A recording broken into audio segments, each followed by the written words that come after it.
Today's video we're going to be taking a look at this old outboard. Picked it up at a garage sale this past summer and paid 20 bucks for it. Previous owners said it's been sitting 20, 30, 40 years. They didn't know. They just wanted it gone, so I took it away and here it sits. Can't really find any markings on it.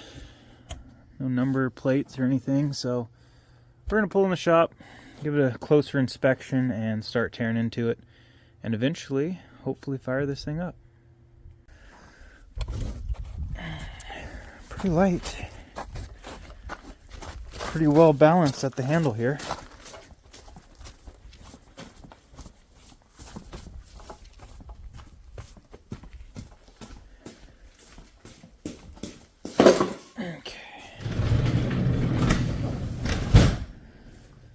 Alright, I'm going to see if I can make up a stand for it quick.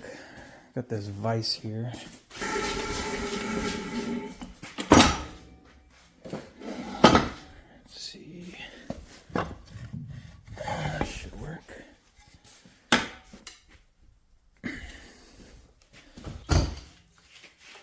Yeah, those are locked up.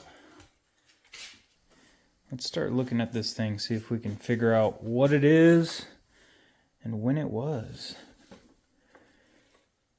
Ooh, sounds like it's turning the piston up top. Wow, well, we're not locked up. That's good. Right on. Definitely has 40s vibes to me. Maybe 50s. I don't know. What do you guys think?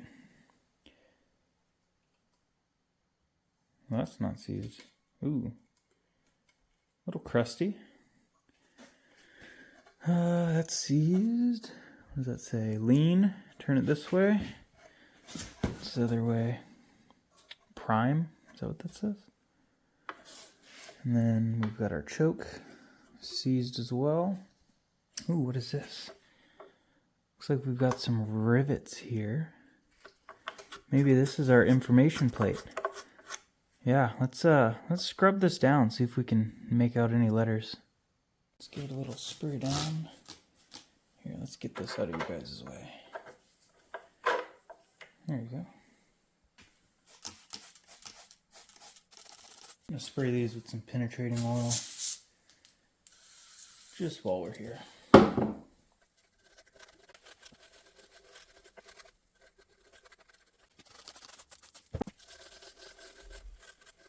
What have we got here? Montgomery Ward. Montgomery Ward. All right. I personally have not heard of that. Wonder if this is more of a rare unit. That'd be kind of cool.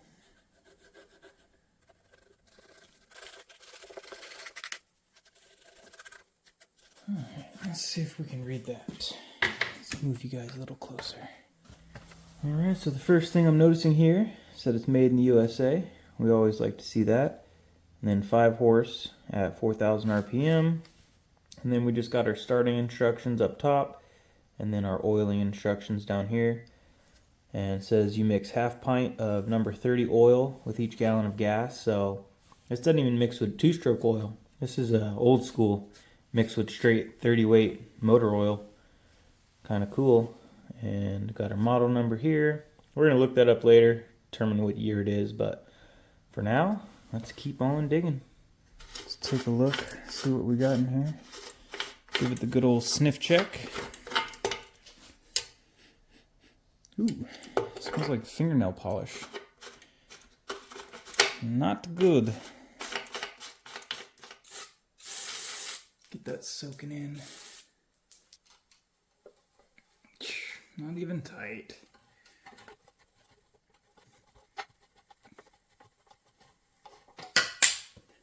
Looks like something back here is still holding it on, so let's go ahead and take these side ones off, have a peek behind.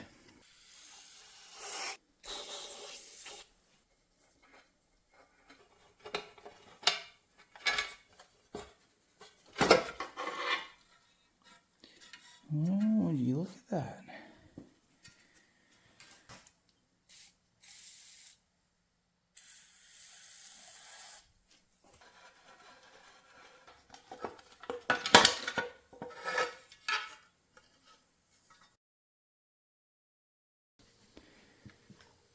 like our fuel disconnect here.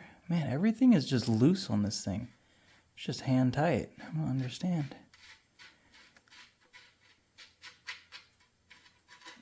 Let me get something to catch anything that comes out of there.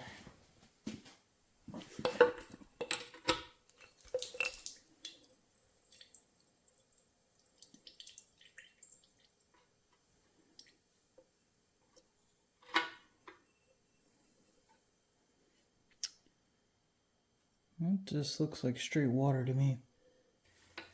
All right, let's start moving this way.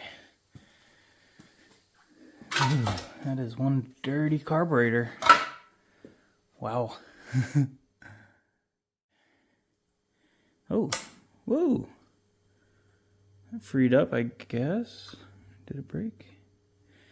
Yeah, let's spray some penetrating oil all over this thing, and then we'll start moving our way forward.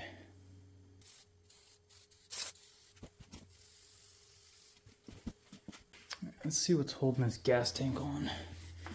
Something from back here. Yeah, right there. Got one, two more flatheads.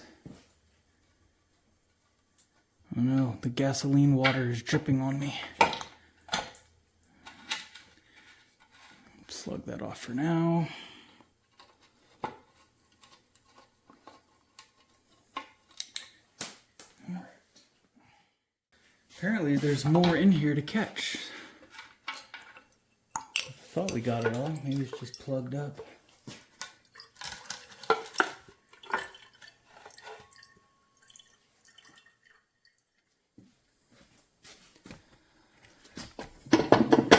Are you done? Let's, might as well crack open the vent. Let her breathe. Yeah, I think we got her.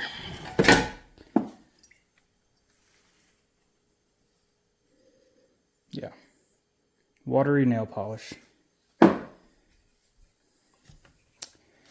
And here she is. Looks pretty cool.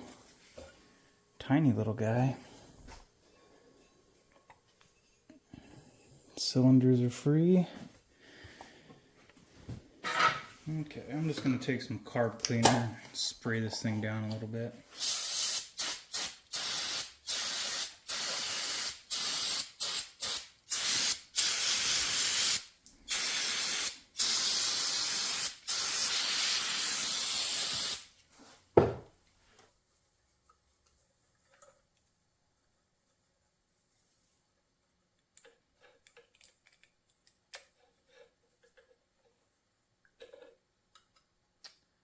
Got our first spring.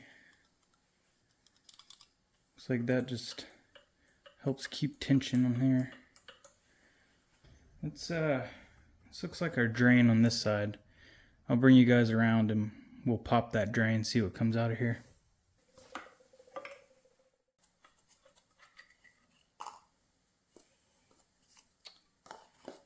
Just a little screen, plug, no fuel coming out.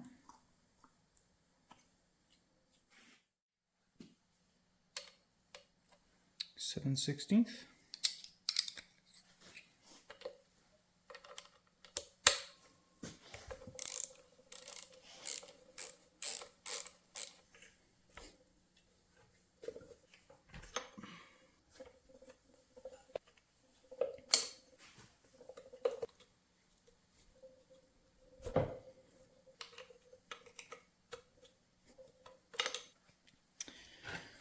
Alright, this thing should pull off of here now, hopefully.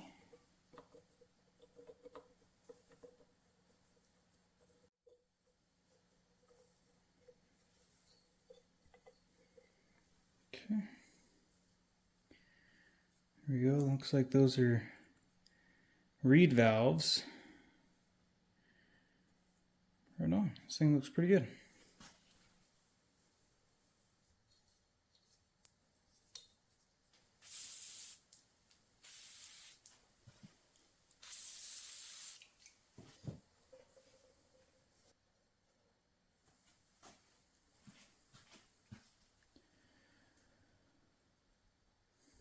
A little white. Not bad. If anything, it was running lean. But hey, not terrible.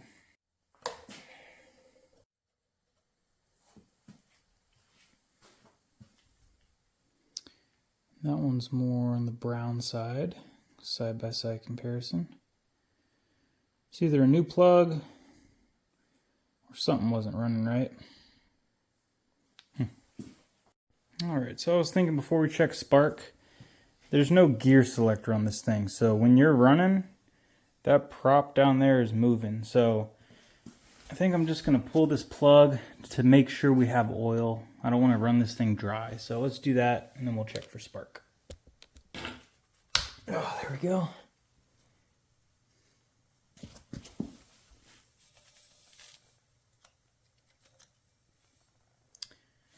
Well, we got grease. I don't think this is an oil bottom end anyways. I think this is grease packed. Could be wrong, but at least there's that. Yeah, I'm not too worried about it. I just wanted to make sure there's at least something lubricating the gears. And before we start really turning this thing over, I'm just going to put a little bit of some 2-stroke oil in the cylinders. Keep it all nice and lubed up.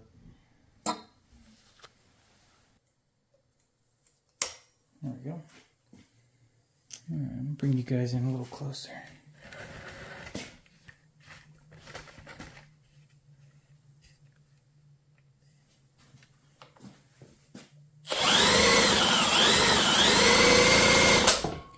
Well, that is some really bright spark. Honestly, was not expecting that. Well, let's try the other one. Man, if this one sparks too, that's just too easy. It's almost unfair.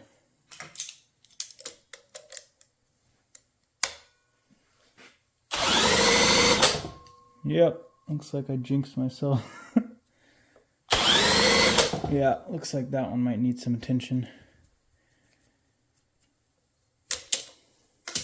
Let's pull this wire back and see what this connection looks like. So we redid this one. Might have to do the same to this one. All right, we got our new connector on. Let's do take 2. See that? Yeah. Nope. All right, well, might need to dig in a little deeper. Figure out why this side is not getting any spark. And just to show you guys these spark plugs again. My guess, this cylinder had spark, this cylinder did not. And maybe that's why they parked the thing, and it sat for 20 years. So let's start digging deeper and see if we can figure out how to make both cylinders spark, and then we'll clean the carburetor, and hopefully this thing will just fire up. We're going to trace this wire. These probably have 2 point systems. One's for this, one for this one. So let's pull this off and take a look underneath.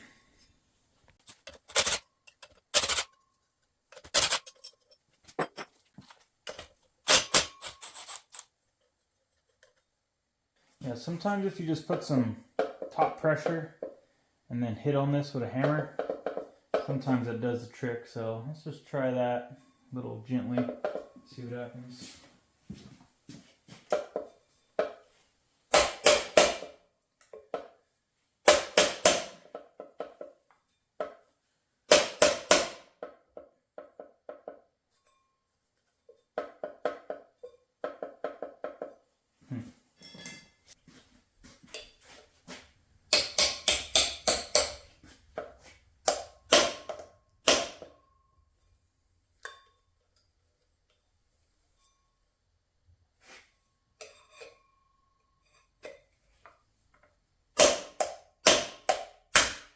There we go.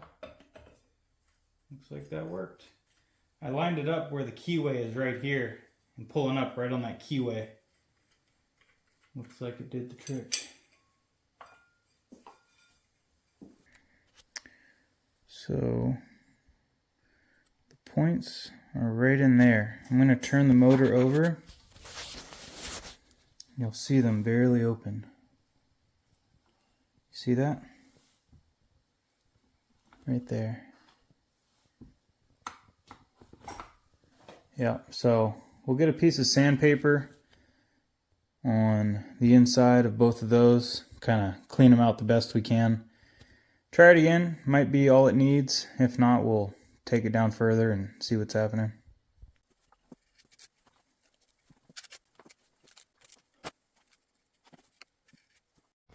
Okay, so we finished cleaning the points with sandpaper. We did both sides, and I went ahead and checked gap here. And as you can see, it goes perfectly in there. This is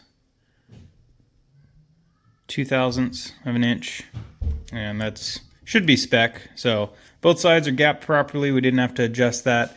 And then for the coil gap here, between there, what we did is we loosened these two screws, and then this V shows where the magnet is. So the magnet's on this half.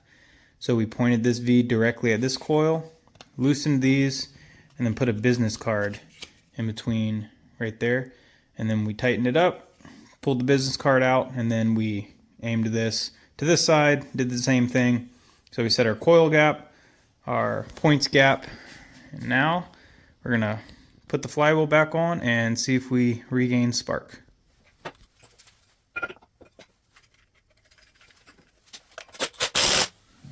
Check the spark one more time. We're going to check this one that we already know has spark, just to get that out of the way and make sure we're still good.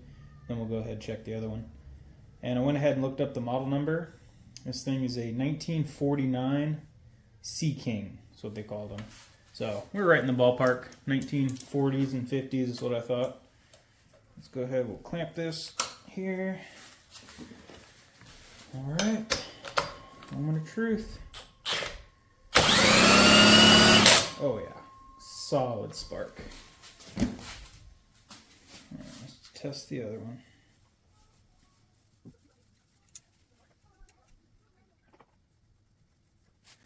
All right, please, please spark. Oh yeah, we're good. All right, so let's go clean up the carburetor and see if we get that thing working. Put it back together and see if it fires up. We're gonna go ahead and spray this down with some degreaser and scrub it up, rinse it off in some water. I know what you guys are gonna say, you know, why don't you just use an ultrasonic cleaner? Well, I don't have one yet.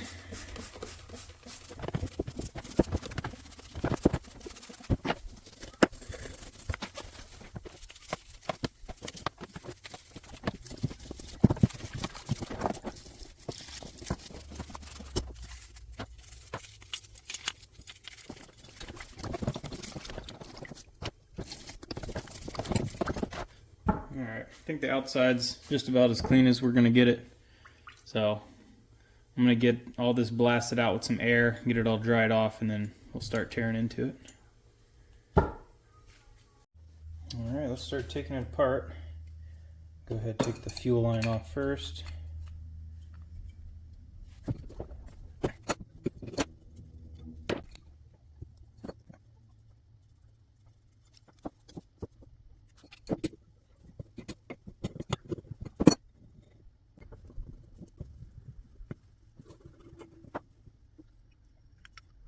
Looks like it has a cork float in it.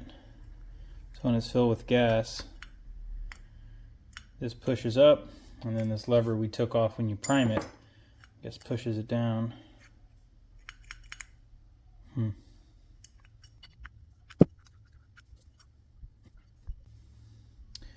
This is some old school carbureting right here. It's like those tabs. Guess you move those up and down to adjust float height. I'm going to leave it there because more than likely it's set where it needs to be. So just looking at it, when it's up, plunger plunges the fuel, and then when you press it down, it's right here. So when it's up, that's plunged, and then when it comes down, there's a hole right in here. So when that gets pushed in, it allows fuel to dump in here, goes here, and I'm guessing just dumps right into the engine. So that's your primer. And then this is probably your idle. Yeah, it says right to lower idle, left to lean. So this is your idle adjustment. Huh. All right, let's keep taking it apart.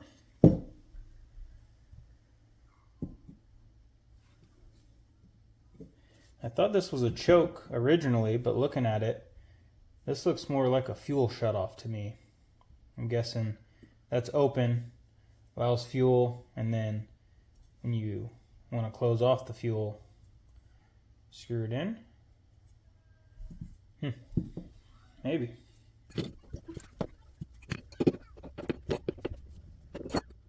Yeah, that's exactly what it is. You screw this in, this plunger goes down, shuts off the fuel, screw it out, turns the fuel on. Cool.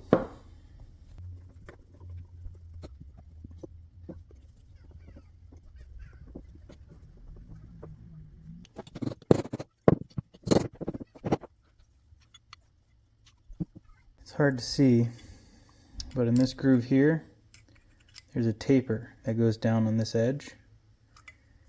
And then your idle screw, as it screws in, as you screw it out, this lifts up, reducing the idle. You screw it in, opens it up, increasing the idle.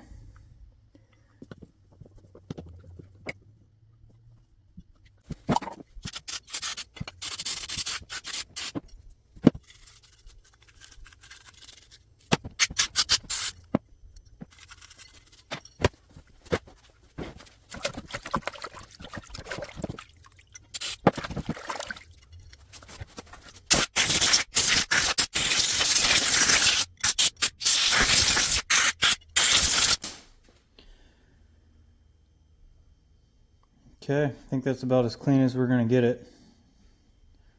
Let's reassemble it and throw it on the machine.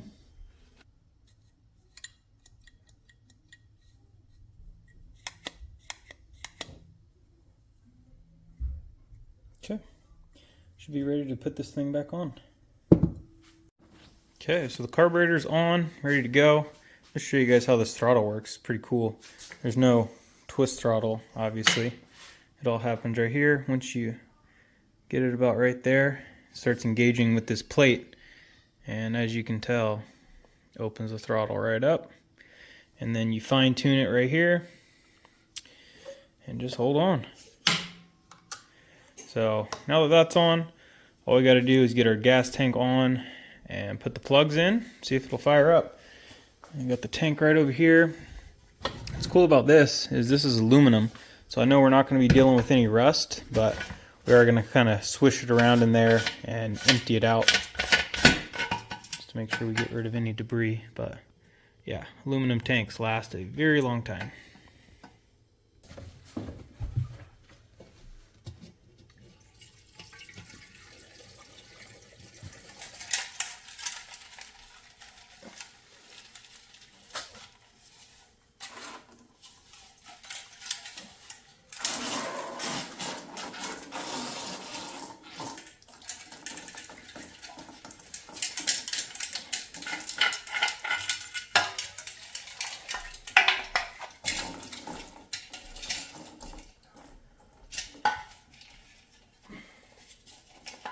Alright, I'm going to call that good enough.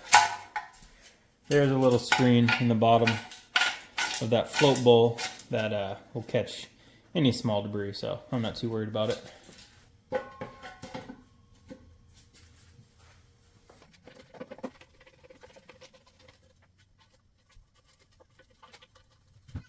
Alright, now time to install our fuel line.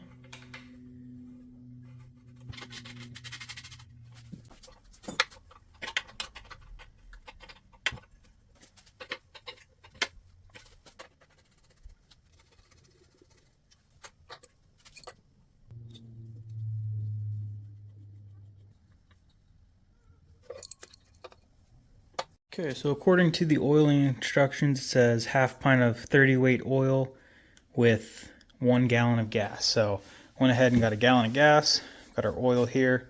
We'll go ahead and mix it together and then pour it in the gas tank.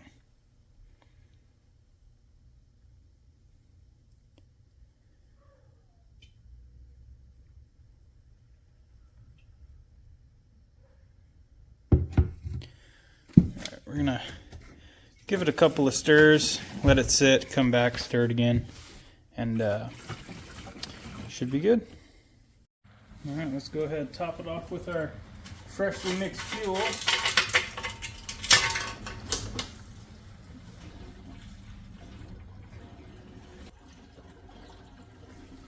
No leaks so far.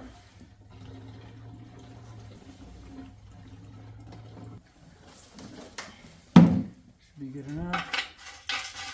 And the top of this cap has a vent right here, so we'll go ahead and open that vent a bit. Alright, so this is the fuel on and off. It is currently off.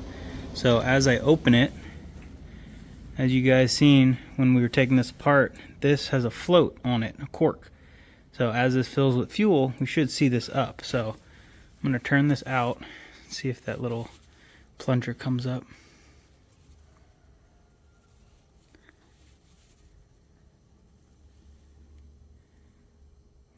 Well, look at that. Alright, so float bowl is full. If we turn it to prime, push that plunger down, and it'll allow fuel to dump right in. Nothing's leaking. Alright, I think we're ready. We're going to set up a stand here with some water, and we'll try and fire this thing up. The impeller should pick up water and puke it out of here. If it's working, highly doubt it. It's probably hard as a rock, but we're gonna see. And if it is working, we'll run it for a good while and get this dialed in. If it's not, probably can't run it too long since it won't be cooling. But I think we're about ready. I'll get you in the stand and let's see if it'll fire up. So according to the starting instructions, it says hold the prime for up to 10 seconds. And we obviously don't have a pull cord, so we're just gonna use this. Let's go ahead, we'll hold the prime down.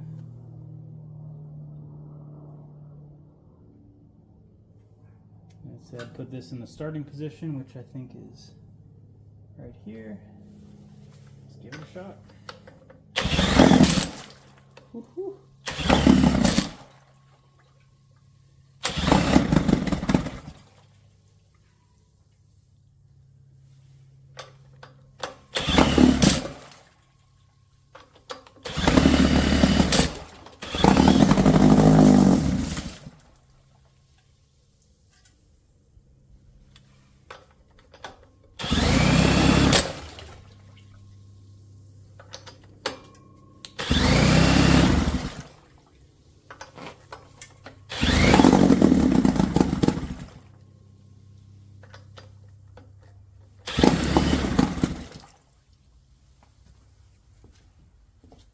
I'm going to turn up the idle a little bit.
It starts, and yeah, no water coming out of here, so that impeller is probably totally done.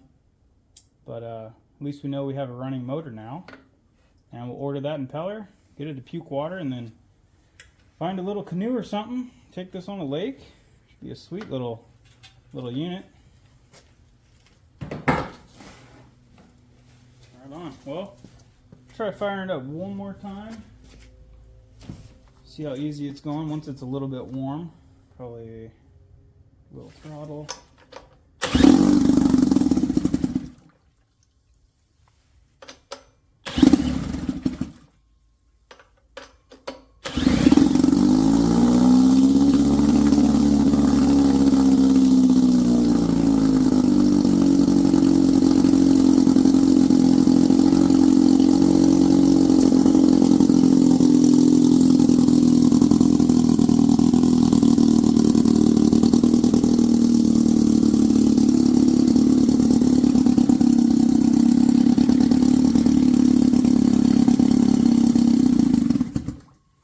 Right on. Well, we did what we wanted to, and this video is getting a little on the longer side, so probably call it here. But if you like this video, make sure you subscribe. We're going to get the impeller, and then we'll probably do a part 2, getting the impeller, getting it to spit out water, and then find a little boat to put it on. So thanks for watching, and we'll catch you in the next one.